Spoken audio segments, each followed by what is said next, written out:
This message is for all the large Asian creators that support Asian businesses being boycotted. I know there's some doctor on this platform that has her opinions, and some Asian creators that were a key part of the Stop Asian Hate movement. Did y'all forget that we as the Asian community know exactly how the Black community feels about Cyrus? The injustice that they have experienced with Cyrus's case. Because one person in the Asian community, Rick Chow, murdered a child who obviously did not deserve that. Hold on, let me remind you of some of the cases that are very similar to Cyrus, but for Asian victims. Grandpa Vicha, did you forget about him? This 84-year-old man was murdered on his morning walk. The defendant in his case was acquitted for first degree and second degree murder and was charged for involuntary manslaughter. This is Michelle Go. She was unalived by someone who pushed her in front of a subway. The man who unalived Michelle was found incompetent to stand trial. This is Ina Kwan. I'm sorry if I pronounced her name incorrectly. She was 8 months pregnant and pew-pewed in her car. Her killer was found not guilty by reason of insanity. This is Chui Fong. She is one of 2 women that were stabbed in San Francisco. Their attacker was incompetent to stand trial. When she was attacked, she was stabbed so hard that the fucking handle broke. And the weapon was lodged like in her rib area, like right here. I would post the photo of the x-ray, but I think TikTok will take it down. So yeah, we know exactly how the Black community feels. But instead of trying to create solidarity with the situation, a lot of these Asian creators are saying, yes, go ahead and boycott your Asian businesses. Rather than saying, support your Black businesses. Because now we're all catching strays for Rick Chow. The Vietnamese nail salons are getting boycotted for someone who's not even Vietnamese. Because when we were attacked, we had every single community having our back. Here's a photo above from a rally that I helped plan. Not all just Asians, right? And honestly, like the discourse I've seen of Asian creators saying that we deserve to get boycotted are the same creators that attended those rallies and have continuously spoken up about Stop Asian Hate. Like, did you guys really care about what was happening, or did you use that as an opportunity to gain clout and followers? Because what I'm seeing is the same creators that used our rally and many other Stop Asian Hate rallies are now saying boycott Asian businesses as if they were not key players in the Stop Asian Hate movement. So yeah, fuck all y'all, because I see right through your bullshit. Anyways, we need to show empathy, compassion to the Black community because we know exactly how they feel. So go support your Black businesses, okay? I might get canceled for this, but I don't really care because I don't have a LinkedIn for you to find me. This message is for all the large Asian creators that support Asian businesses being boycotted. Now we're all catching strays for Rick Chow. Like the discourse I've seen of Asian creators saying that we deserve to get boycotted are the same creators that attended those rallies and have continuously spoken up about Stop Asian Hate. Like, did you guys really care about what was happening, or did you use that as an opportunity to gain clout and followers? Because what I'm seeing is the same creators that used our rally and many other Stop Asian Hate rallies are now saying boycott Asian businesses as if they were not key players in the Stop Asian Hate movement. So yeah, fuck all y'all because I see right through your bullshit.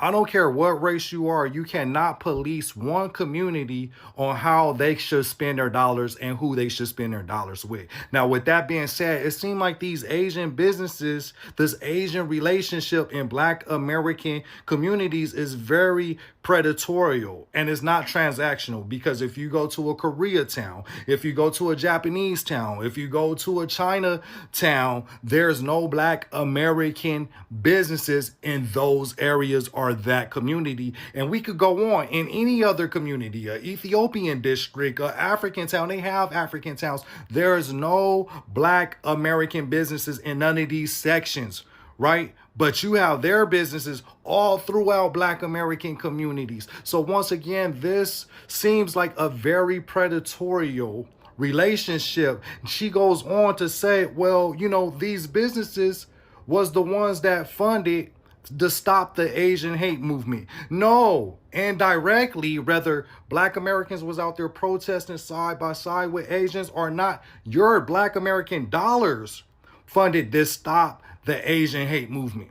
Yeah, because that's where they got the money from. Remember, their businesses is in Black American communities, but Black American businesses are not in their communities or any other bodies' communities. So for you to sit up here and try to indirectly say, well, you know, people saying they're not going to support Asian businesses. No, that's not what they're saying. They're saying that they're not going to support Asian businesses in Black American communities. And plus, all the products they have in the Black American communities is poison, right? You're not setting up no Whole Foods or Trader Joe's in Black American communities. You're selling fried chicken. If I want to get a heart attack or high cholesterol, I'd rather buy my fried chicken from a Black American person. I'm sorry, that's who originated it, right? If I want to buy some liquor, some hen dog, I'd rather buy the poison from the Black American. So it's not like they're providing any health equity in the Black community. All this stuff is poison. Right. But yeah, once again, you can't police how one community spends their dollars. And if they don't want to shop with you, they don't have to shop with you. Right. And this is not a transactional relationship. This seems predatory. If I see another Asian creator come on here and say that the boycott of Asian businesses is racist, I think I'm going to lose my mind. I don't know if you're not aware, but standing in solidarity with people of color, with Black people, it's the best thing for us. It's the best thing that we can do as people of color, to stand together. But to make those kinds of videos and then say that you're doing it so that we stand in solidarity doesn't make sense when one of our people has killed one of their people. And then to stand here and say, oh, we are not a monolith. Black people are also not a monolith either. Like, hello? And you're only proving their point that they should boycott Asian businesses by acting like this because you're very much giving all lives matter. Because if a white person shot an Asian person for being Asian, and then we were mad and we were saying to boycott white businesses, and then the white people started making videos saying, what about the times when you killed these people? Like, are you all right? The fact that you're prioritizing how we feel over how they are grieving a child that has been murdered is fucking crazy. Stop it. It's fucking embarrassing. You're not coming on here to make a point like, oh my God, these creators are pandering. Like, you're actually just doing yourself a disservice, because standing in solidarity with people of color only takes us further in life as people of color too. My mom worked at a nail salon for decades, and I've had to call out my own mother for racist anti-blackness remarks, reminding her that a few negative experiences does not make it okay to discriminate against a whole group of people you don't even know, as well as reminding her how Black customers pay our bills. The boomer generation really bought into white supremacy media propaganda painting Black people as criminals, when it's actually white people who enslaved, stole, colonized, and killed more than anyone in the history of humanity. So for anyone who commented that I'm dishonoring my lineage for speaking up against anti-Blackness racism within the Asian community, my Vietnamese ancestors were oppressed for hundreds of years, so their higher selves are honored when their descendant has the courage to call out oppression. We all need to call out racism in our communities. Happy Juneteenth. I love when the Black community says, let's boycott Asian businesses. Please do. We'll get rid of the Chinese takeout, the dry cleaners, the laundromat. It is so damn ironic of you to bring up Chinese restaurants and dry cleaners and laundromats, because we didn't choose those jobs. We were actually forced into them due to the anti-Asian laws created by white Americans and white European immigrants. And the only reason why those businesses survived was largely because of the support of Black people. But a lot of you bootlickers don't know your history. And for that, I'm gonna have to take you to school. Domain expansion. Infinite TED Talk. What's up, everyone? My name is Rainier, and this is the true history of boycotting Asian businesses. You see, before Chinese restaurants and gas stations and beauty supply stores, the first Chinese migrants were actually in America in the 1800s during the California Gold Rush and then to build the Transcontinental Railroad across the West Coast. But when the gold ran out and the final train tracks were laid, the American economy fell into a depression, and poor white Americans and European immigrants started to feel threatened by Chinese labor. And so what do? They joined anti-coolie clubs, and they advocated for anti-coolie laws that would limit the opportunities of Chinese laborers and tax anybody who hired Chinese workers. The racism was so bad that Chinese people were hunted down in their neighborhoods, beaten up by mobs of white men, or just straight up lynched in the streets. This violence is a big reason why Chinatowns were created in the first place. They are ghettos. They are safe spaces where Chinese people could set up shop and live together. But because of these anti-coolie laws, the only businesses that they could set up and get financing for were restaurants, grocery stores, and laundromats. Quick side note, so you should definitely watch the Warrior series because it's based on the writings of Bruce Lee, and it's set in the 1870s during all this anti-Asian racism. But even though Black people were fighting their own freedoms at the time, they still took the initiative to speak up for Asians. And in 1869, the great Frederick Douglass gave the Composite Nation speech, where he said, "Let the Chinaman come. He will help to augment the national wealth. He will help to develop our boundless resources. He will help to pay off our national debt. He will help to lighten the burden of our national taxation. He will give us the benefit of his skill as a manufacturer and as a tiller of the soil in which he is unsurpassed." Then in 1871 in Los Angeles, a mob of 500 white men robbed Chinese businesses and killed 19 Chinese immigrants. Hatred was so commonplace that companies would release advertisements to sell their laundry products using anti-Chinese racism. And then decades later, when the Hoover Company needed to sell washing machines, they published this ad over here depicting Chinese laundromat workers being displaced by automation. Now, if you watched Sinners, you probably remember the two Asian characters over here who ran a grocery store. And a lot of people were kind of confused why they were included, but that's because many Asians who left the West Coast due to a lack of work and racism, they fled to the South to work on sugar and cotton plantations. Many of those same Asians set up grocery stores in those Black neighborhoods, which means Black people were speaking up for Asians in the West Coast and putting dollars into our businesses in the American South. Fast forward to the 1980s when Vincent Chin was bludgeoned to death with a baseball bat by two white men who thought that Vincent was Japanese. Ronald Ebens and Michael Nitz recently lost their job at the Chrysler factory, and they blamed the Japanese car market for destroying the American automotive industry, and so they killed Vincent Chin. And when the Asian community needed to seek justice, who showed up for us? Jesse Jackson. I could honestly keep going, but I'm going to end on this note. If you know the Disney movie, The Jungle Book, then you know the author of the original book, Rudyard Kipling. But what you might not know is that Rudyard also infamously created the poem, The White Man's Burden, which symbolizes the pain and the struggle of being a white man who is responsible for carrying African, Asian, Latino, and indigenous people out of the jungles of barbarism into the promised land of civilization. But for a lot of you bootlickers, you seem to think that just because you're in another basket that you're better than Black folks, even though we've worked on the same plantations and we've been lynched by the same angry mobs. You're trying so hard to get invited to the picnic, even though history has proven that we'll never truly be accepted by them. And in fact, history shows us the opposite. History has shown us that even though Black people have no reason to invite us to the cookout, for well over a century, they have still had the heart to save us a plate. So to all you ungrateful Asian bootlickers out there crying about Black people boycotting Asian businesses, just know that this protest doesn't come from nowhere. It came from over 100 years of showing love to Asian people and not receiving that same love and support in return. And goddamn, I think it's time that we need to return the favor.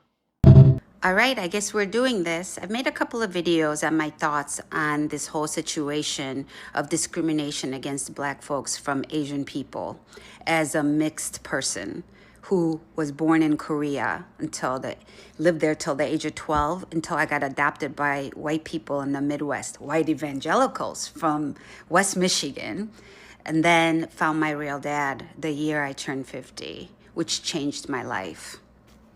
That was only 6 years ago, but I have decided to go back to college to become a psychologist to address the traumas of my life. And I realized there were so many of us adoptees like struggling and just trying to fight to just breathe as mixed race adoptees from other countries. So I've been studying identity and belonging for quite a while. And what I want to talk about is the racism from the Asian communities, especially the business owners in the Black communities, and the intersectionality that makes it all just boil in just a nasty old pot. So there's a complexity between opportunity and discrimination in this intersection of Asian people and Black folks. I'm not just talking about Koreans, Asian people from everywhere. So we are talking about the historical dominance of white supremacy getting built over centuries and the systems that it has been building, like I said, for centuries. And it's always starts with the Black people being at the very, very, very bottom and Asian and other minorities kind of being in the middle. Just kind of as that whole model minority thing. Somebody accused me of that in another thread, and I'll address that too later. I want to start with how Asian businesses got started in these Black communities. So while I am not going to go and cite every resource that I got this information from, you're more than welcome to go check it out yourself because Google is free. So Black people have been systematically held down to not be able to excel and ascend beyond their station that they were given. So when there are Black people who save enough money to go open businesses in their communities for what they need, the banking system was geared against saying no or predatory lending practices. But more often than not, they were told no, because while Black people can work their fingers to the bone for everybody else, the minute they try to do something for themselves, it's a threat. So while they're consistently being told no or subjected to really unfair and predatory practices, the Asian people coming through were told yes, but they couldn't open in the areas that they wanted to open. They were only given opportunities in these redlined areas where Black people live. So Asian people, being the industrious little society that they are, they're going to take whatever they can, wherever they can get it. And in addition to that, the whole difference between how each culture addresses moving forward and progress is distinctly different. While America and Black folks, in general, the culture is individual because we are conditioned here to look out for ourselves, right? Just ourselves. We don't talk about anybody else. But in Asia, just the culture itself and how we teach our children, how we navigate life, it's always about the family and who you are with, your community. So your community's well-being is better and more respected than your own personal. So you will sacrifice your personal happiness, joy, whatever, so that the community can be okay. While in the US, it's completely the opposite.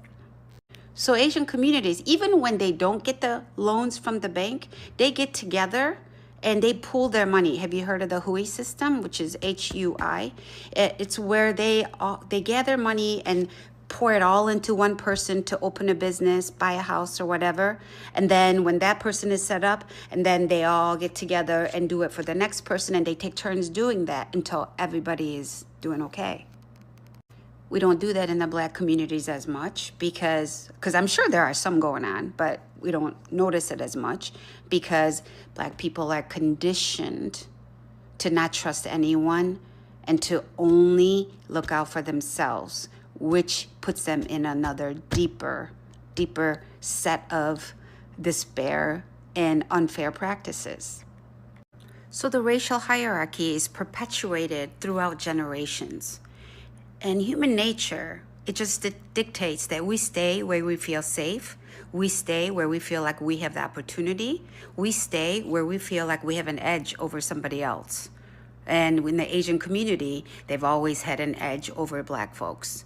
And the closer we are to white people, the more we are convinced that we are safe and cared for, when in reality, we're just still below.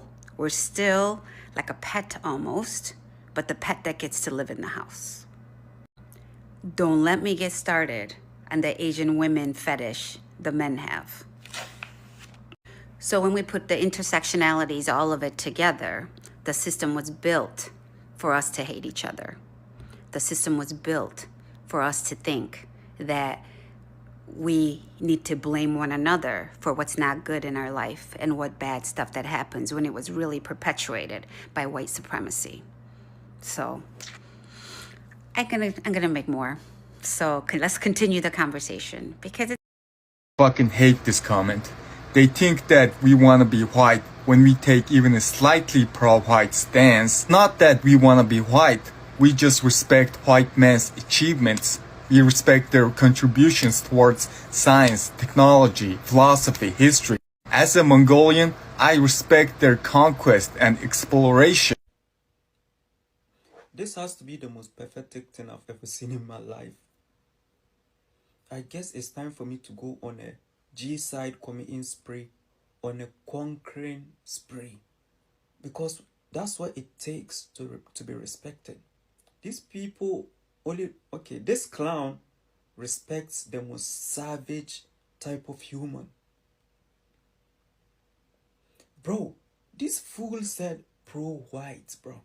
I don't think even white people will say pro-white stand. This guy just bent down, opened his mouth for the... This guy bent and is getting... Yeah, you know, this makes sense. This is why whenever there's like a pushback on white people, it's usually only black people in the front line. Even though we didn't get nuked. The worst thing that Asian fella did was to make a threat against the black communities. A $1.6 trillion industry, especially in black communities alone, where most of the Asian stores, nail shops, beauty supply stores are highly dependent upon the black dollar. So if you take away that, those stores will run out of business within 3 weeks. That's where it starts. And then it's going to go up to where the supply chain is, where they're getting the goods from. That's going to be highly affected. But in order for this to be a good effect on the black Americans, we must build our own manufacturing shops right here in America. Right here. Bye. I saw this thing online of how the black people are not going to these salons or this. They are seriously boycotting these Asian people. We are not funding them anymore. It's empty. Look at this. I thought it was a joke. Ain't nobody in there. Wow. Look at this. They are not playing. Talking all of that shit about the niggas, and the niggas ain't going in there to buy you nothing. Wow, I thought it was a joke, but they are not playing with these Asian people. Ain't nobody in there. Saying they don't need the black dollar. Uh-huh.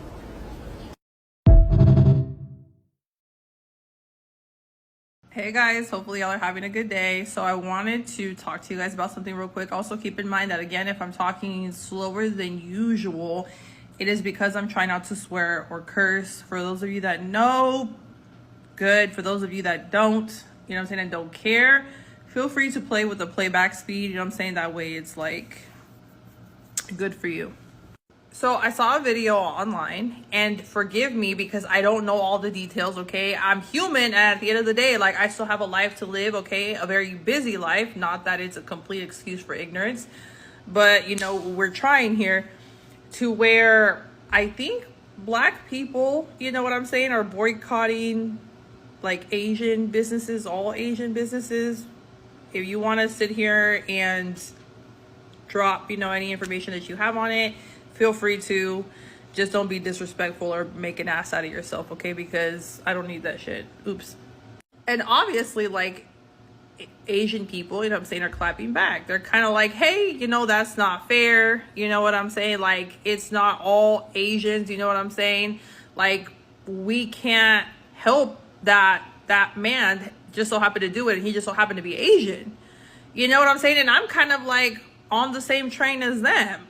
I don't believe, and I don't view everybody as a one for all type of thing. Every single person is an individual, and I will judge you accordingly. That's how my mind works. The fact that we are sitting here judging a whole race, you know what I'm saying, or a whole community as if they're one monolith is just crazy, and is creating more unnecessary suffering, and is doing more damage than good. So I really don't understand why people are doing that. And then you're going to hear people, from what I've heard from these other videos, to where these people are being petty. Oh, you know, you never like stood up for everything that we did. You know what I'm saying? You never supported all of our businesses and stuff like that. Bitch, I don't know every single fucking like Black person, and I don't have enough money, you know what I'm saying, to just sit here and fucking give out to everybody. You know what I'm saying? And like I said, people forget that we're all struggling and we're all fucking human, and we got our own kids and our own mouths to feed and priorities and shit. They don't even support everybody. You know what I'm saying? And personally, I'm not here picking fucking sides based on the color of your fucking skin, you know what I'm saying, or what you got in between your fucking legs. I'm sitting here, you know what I'm saying, picking sides based on if you're good or evil. You know what I'm saying? And what most people tend to do is support the businesses that have like common goods, like fucking food, you know what I'm saying, like places that help them like pay for gas or their electricity or stuff like that, like essentials, right? And then everything else is like all about what you're in alignment with. If you are living that sober life, you know what I'm saying, you're most likely going to be supporting anybody that's in the fitness industry, you know what I'm saying, doing normal activities. If you are a bot or a 304 and you're misguided and lost and just wandering around, you're more likely going to be supporting the clubs, you know what I'm saying, people out here making drinks from home and selling, and out here like in the hookah lounge. You get what I'm saying?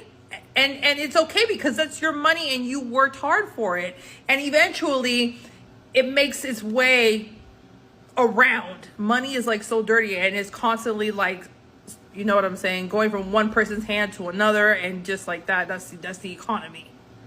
And if I'm not mistaken, y'all can go ahead and correct me, I think the reason why they're boycotting all Asian businesses, which I think it should only be that person, because definitely hold people accountable. I am not prejudiced, you know what I'm saying, towards everybody. No. And I also don't discriminate against everybody. Okay? Nobody likes paying for some shit that they didn't do. Y'all sit here and complain all day fucking long. Like, I've been on here for almost like 3 years, right? Y'all will sit here and be like, oh my God, why do I have to pay for what his ex did? Why do I have to pay for what his mama didn't do for him? Why do I have to? But then you're sitting here and doing the fucking same thing. Y'all are a bunch of fucking hypocrites, just on a grander fucking scale, because you're hurt. And you should feel hurt, you know what I'm saying? From what I've seen, if it's has to do with that little boy that got shot, or that teenager, then yes. But hurt, two wrongs don't make a right. That's what I'm trying to say. They do not. And we have to be able to be in tune with our emotions, but also think logically, critically, and fast, because it could get ugly really fast, especially for people that are already unstable. And then empathize with other people, like Charlie Kirk said. then empathy does become dangerous, because if you can't even handle your own feelings, what the fuck are you gonna do with somebody else, you know what I'm saying, who is like already erratic and stuff like that, and in anguish because they just lost their baby boy, you know what I'm saying, unjustly. Whatever you have in your cup, whatever you did or didn't do, you know what I'm saying, within your own right that made you who you are, if you take on other stuff and you're not even stable again, you're gonna have this bullshit. So all I'm saying is that for me personally, it doesn't need to be executed in the way that it is being executed. Okay? It's just very messy, you know what I'm saying? And it's hurting all of us, to be honest. Today's a good day to be black, just like every other day, but I want to take the time to say that I'm so freaking proud of us for coming together and deciding collectively that we're not going to spend our money anywhere else that does not support us. This is such a good change to be a part of, and happy Black People Day, happy Black People Spending, just a happy day to be black. I love y'all so much. Continue. We got this. They need to know who they feeling like. We need to know who they feeling like, because who are they feeling like? And the next one, come on, y'all. We got this.